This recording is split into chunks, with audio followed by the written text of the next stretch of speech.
You've seen the textbooks. You've seen the sanitized oil paintings in the galleries of the East. The noble warrior sitting by a flickering evening fire, patiently waiting for a choice cut of bison meat to develop a perfect, golden brown crust. It is a lie. It is a sweet, sterilized fiction created by civilized people who are too terrified of their own true predatory nature. In the 1750s, on the Great Plains, no one waited for dinner to be ready. Dinner was ready the exact second the bison's heart stopped beating. The concept of medium rare didn't exist because the concept of cooking was often a luxury that cost more than it was worth. A true warrior of the 1750s wasn't a cook. He was a survival engineer.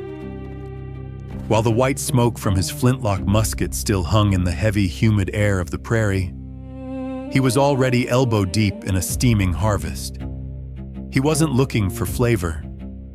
He wasn't looking for a culinary experience. He was looking for caloric density and chemical survival. He didn't wait for the fire because fire is the enemy of raw biological efficiency. Heat destroys the very enzymes that make you an apex predator.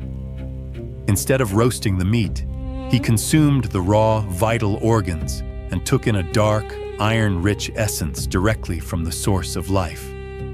It wasn't a ritual. It wasn't primitive tradition. It was biological mathematics. History is never what you think. Imagine a biological mechanism operating at the absolute limit of physical wear. A 1750s warrior is not just a man. He is a high-performance bio-object, burning 6,000 to 8,000 calories a day while tracking a herd under a scorched, iron sky. To keep this mechanism from seizing, he required fuel of extreme quality. Fuel that could be absorbed into the bloodstream almost instantly, without the massive energy expenditure required for long-term digestion. The bison's liver was not merely an organ. In the visceral reality of the 1750s, it was a biological capacitor.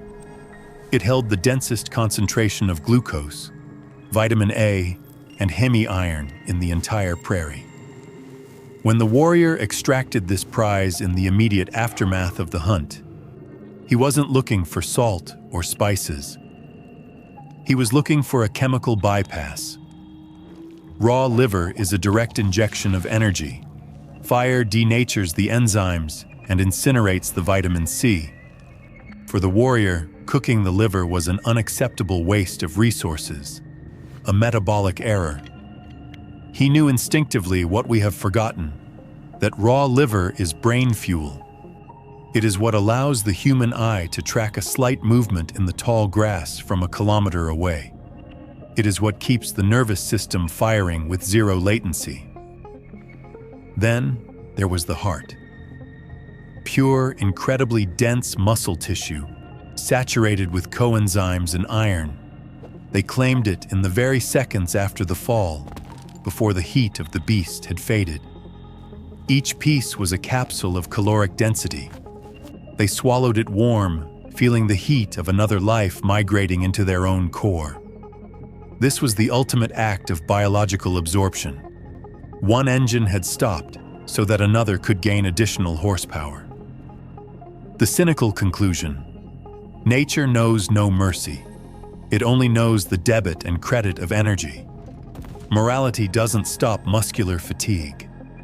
Ethics don't cure the tremors of iron deficiency. Raw fuel does. Those who waited for the meat to cook through usually became food for the wolves before the sun ever touched the horizon. The greatest mistake of the modern human is our civilized gag reflex. We have become addicted to the sterility of plastic packaging and the aesthetics of the plate. But in the 1750s, the internal processing chambers were the most valuable biological trophy on the field of the hunt. This wasn't waste. It was a hermetically sealed capsule of semi-digested plant matter, a ready-made cocktail of enzymes, probiotics, and B vitamins. The Plains warrior had no time to gather roots or study botany. He didn't need to. He hacked the complex, multi-chambered digestive system of the bison. By consuming the raw vessel along with its partially fermented contents, he gained access to the energy of the grasses and grains that the human body is physically incapable of processing on its own. This was chemical survival in its most primordial form. It was a visceral method of obtaining vitamin K, critical for survival in a world where a single deep scratch could lead to a slow, septic decline. To the European observer, this was savagery. To the warrior, it was a high-efficiency nutrient transfer. Why spend days gathering plants when the bison has already done the work for you and concentrated the results in a convenient, natural vessel? But the real liquid gold was the vital essence.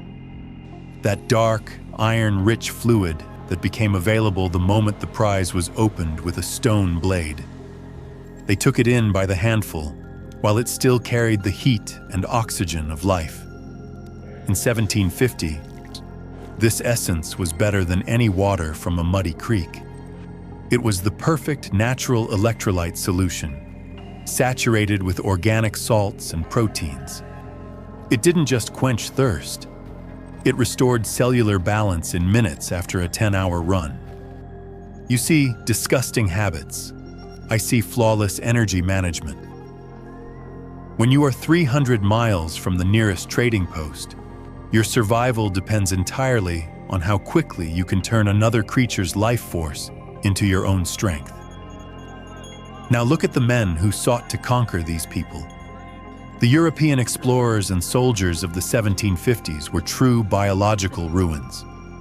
Their diet, salt pork, hardtack, and stagnant water, was a perfect recipe for slow-motion collapse.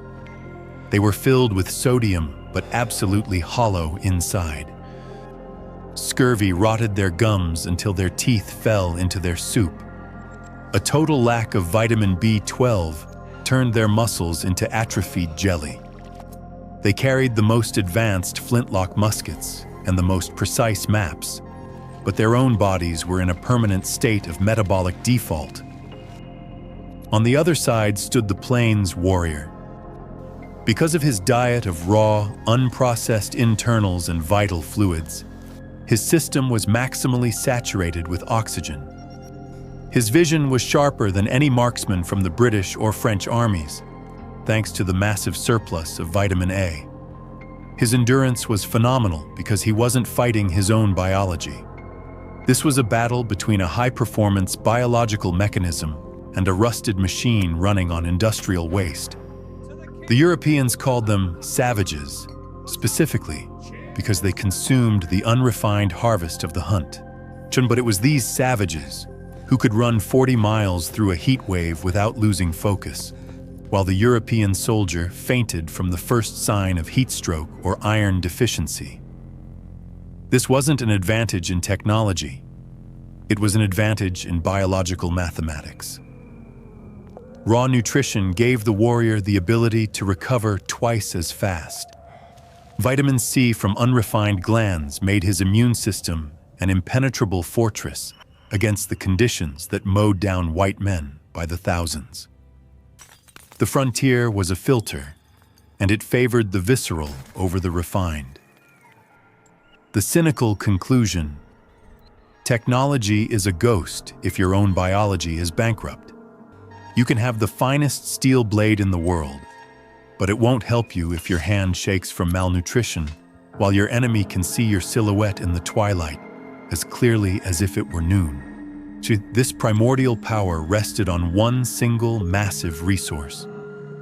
The bison was not just an animal to be hunted. It was a mobile warehouse of biological weaponry that the warriors had learned to unlock. It was a closed energy loop. The prairie provided the grass. The bison concentrated the nutrients in its organs, and the warrior harvested that energy in its purest, rawest state. When the herds began to vanish, that biological advantage vanished with them. It wasn't a defeat on a battlefield. It was a collapse of the supply chain. Without the primal harvest, without the dense core of muscle, and without the warm, vital fluids. The warriors became as vulnerable as the men they fought. Their metabolism, tuned for extreme quality, simply could not function on a government ration of white flour, salt, and refined sugar. The bodies that were once high-performance machines for processing visceral energy turned into flaccid shells, poisoned by cheap carbohydrates. It was the final audit of the frontier, and the balance came up red. We have traded this visceral potency for the luxury of comfort. We take synthetic pills in plastic bottles and wonder why we feel so perpetually exhausted. We look back at history through the distorting filter of modern morality, forgetting that we are, at our core, merely biological containers for energy. Morality is a luxury we allowed ourselves only after we stopped fearing the math of hunger. But when the system fails and the supermarket shelves go empty, the mathematics will return. And it will be just as primal, visceral, and merciless as it was 300 years ago on the Great Plains. So my name is Nathaniel Blackwood, and history is never what you think. We like to believe that civilization is a fortress, that our morality, our dignity, and our humanity are carved in stone. They aren't. They are biological luxuries. They are constructs that require a constant supply of calories to exist. When the temperature drops to zero and the food runs out, the human body stops being a temple. It becomes a furnace. And when the furnace is empty, it starts burning itself. Survival is not about willpower. It is not about bravery or the pioneer spirit. Survival is math. It is a terrifying final equation that you cannot escape. Calories out must always equal calories in. This is a story about when the math failed. This is the Donner Party. We celebrate them as icons of American resilience, but they weren't icons. They were pioneers trying to hack the system. They were a well-funded, an early-stage startup looking for a shortcut to the California dream. And like many startups, they were destroyed by bad data and arrogant leadership. Let's get the context right. This wasn't a desperate group of poor farmers fleeing a famine. The Donner Party was rich. They were led by James Reed and George Donner. These families had capital. George Donner had $10,000 stitched into the lining of his coat. They didn't travel in standard wagons. They traveled in custom-built, two-story palace wagons with spring suspensions and built-in beds. They had herds of cattle, spare oxen, and a massive inventory of supplies. They had the 1840s version of a massive burn rate. They weren't hardened mountain men. They were tourists with heavy wallets, and their wealth gave them a false sense of invincibility. But their burn rate was too high, and they lost precious weeks. The decision that doomed them wasn't spiritual. It was navigational. They chose an untested shortcut over a known trail. It was called the Hastings Cutoff. Lansford Hastings was a 19th century influencer, a grifter. He wrote a guidebook claiming he had found a faster route to California, cutting off 400 miles. The catch? He had never actually traveled it when he wrote the book. He was selling a fake course, and the Donners bought it. That shortcut took them through the Great Salt Lake Desert. Hastings promised it would take 2 days. It took 6, 80 miles of blinding white salt. The wheels of their heavy palace wagons sank to the axles. They had to abandon their luxury goods in the dirt. Oxen died of thirst. Cattle ran off into the mirages. Before they even saw a single snowflake, their supply chain was broken. Their safety net was gone. In November 1846, they finally reached the base of the Sierra Nevada.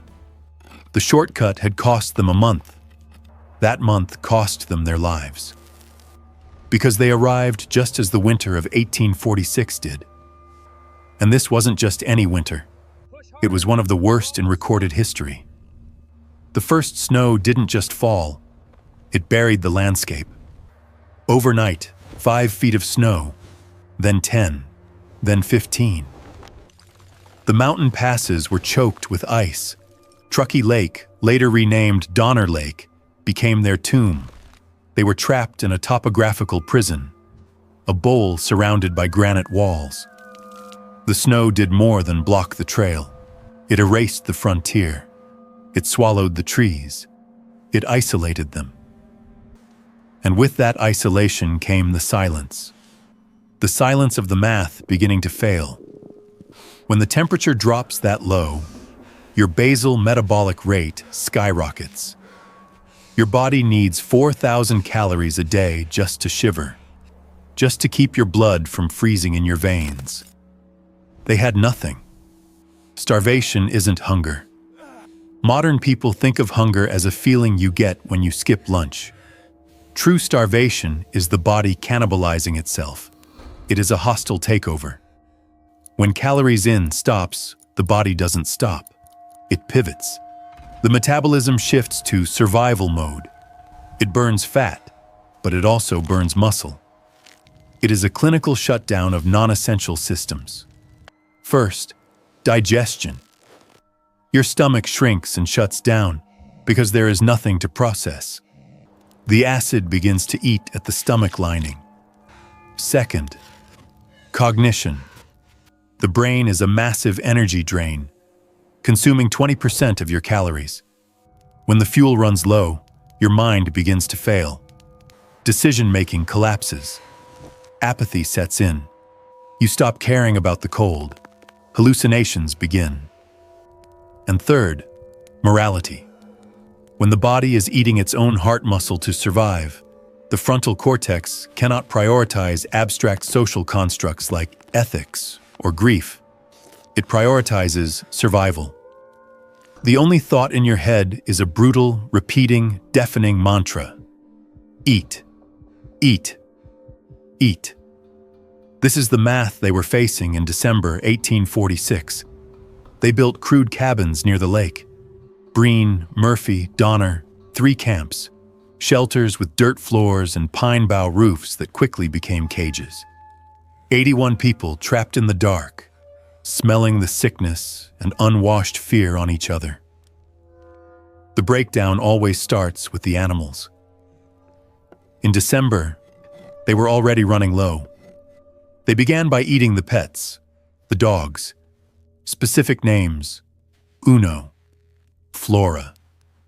These weren't just animals, they were family members. Imagine the psychological shift. Looking at your beloved companion, the dog that slept at your child's feet, and calculating how many ounces of protein they represent. They ate them all, and it bought them time. Maybe a week. Next, the remaining oxen. When the oxen died or were killed, nothing was wasted. This wasn't a butcher's shop. This was an extraction process. You don't just eat the meat. You grind the bones until they splinter. You boil the hides. The survivors described this process in clinical detail. Taking the thick, filthy ox hides they had used as roofs, scraping off the dirt and hair, and boiling them for hours. Hide is just keratin and collagen. It turns into a gray, foul, gelatinous glue. Glue. Imagine feeding your starving, crying child a spoonful of hot glue and calling it dinner. When the ox hides were gone, they boiled the leather from the wagons. They boiled their own shoes. They boiled saddle straps. There is no nutrition in boiling a saddle strap. It provides 0 caloric value. It is just empty fiber, a psychological placebo to put something warm in the stomach to quiet the internal alarm. But the body knows it is being tricked. The math is still failing. The equation is terminal. Christmas 1846. The first to die were the most vulnerable. The infants, the elderly, the sick. At first, they buried them in the snow. They dug shallow trenches because they didn't have the caloric energy to swing a shovel into the frozen earth. But winter wasn't an obstacle. It was a freezer, a biological repository of carbon, nitrogen, and fat. They knew it. Their bodies knew it. Here is the cold, gritty truth that history tries to sanitize. They didn't just suddenly go mad and become monsters. They followed a dark, calculated arithmetic to ensure survival without collapsing into total anarchy. Rule 1. Eat the dead, not the living. They didn't murder each other for food. They waited until the cold or the starvation completed its work. They started with the corpses. December 15th, 1846. The Forlorn Hope. A desperate group of 17 people, men and women, trying to snowshoe out of the mountains to find help. 2 turned back. 15 continued. They took rations for 6 days. They were out there for 33. They hit a blizzard that pinned them down for 2 days. They called it the Camp of Death. They had no fire. They were freezing. The panic set in. The madness took hold. They actually discussed drawing slips of paper to see who would be shot to feed the rest. But no one had the energy or the will to pull the trigger. The cold did the work for them. Patrick Dolan, a healthy 35-year-old male, went delirious from hypothermia. He stripped off his clothes, ran into the snow, and died. He was metabolized. They didn't have a funeral. They had a processing session. They stripped the flesh from his bones. They roasted it over the fire. And they established a new rule, a desperate attempt to hold on to their humanity. No one eats their own kin. They separated the group. Family A ate Dolan. Family B ate someone else. They turned their backs to each other. They refused to make eye contact as they consumed human flesh. They dried the remaining meat, packing it like beef jerky so they wouldn't have to look at what it used to be. Back at the lake camps, the horror was deepening. The hides ran out. The mice they caught in the cabins were gone. The snowbanks where they had buried their friends were right outside the door. The psychological wall fell. It wasn't murder, it was scavenging. It was auditing the dead. They didn't make steaks. They didn't roast the meat. They didn't have seasoning. They operated with a clinical, horrifying efficiency. When you are starving, you don't have the energy to use an axe. You use a knife. You separate the muscle from the bone. You extract the liver, the heart, the lungs. These are nutrient-dense organs. They cracked the skulls to get to the brain matter, because the brain is pure, high-density fat. It is horrifying to read, but it is pure caloric mathematics. They labeled the cuts of meat. They made sure Mrs. Murphy didn't accidentally eat Mr. Murphy. They hid the heads and the faces, throwing them out of the cabins. Because looking at the face of the person you are eating breaks the psychological barrier. When the infants died, the rules began to break. When the body is a high-performance machine screaming for fuel, and the brain has been stripped of its moral cortex, you do what you have to do. A mother's biological imperative to keep her remaining children alive overrides the taboo of what she is feeding them. When Tamsin Donner realized her husband George was dying from an infected hand, and her children were fading, she refused to leave him. She sent her children away with a rescue party. She stayed behind in the dark. The bodies of the fallen, the hired hands, the neighbors, became rations for the survivors. When the relief parties finally breached the mountains in February and March of 1847, they didn't find heroes. They didn't find the brave pioneers of the American myth. They found ghosts. The rescuers described the smell before they even saw the cabins. the stench of unwashed bodies and butchered remains. They found people sitting amidst the mutilated, half-consumed skeletons of their former friends. Some survivors were so apathetic, so disconnected from reality, that they sat on the dirt floor, gnawing on human bones, offering no greeting to the men who had come to save them. Some even refused to leave immediately. Why walk through the freezing snow when they had a stable, frozen food source right outside the door? The human ego, the soul, the personality, it had all been burned away by the metabolism. Only the animal remained. Modern life protects us. We have buffers. We have grocery stores, central heating, emergency services, and institutional insulation. We never have to make that choice. We sit in our warm rooms and judge them. We think we are stronger than they were. We think our morals are superior. We are not stronger. We are not better. We are just richer in calories. We are buffered from the cold arithmetic of nature. History is written by the buffered. We erase the math of hell. We prefer the myth of the brave pioneer conquering the wild.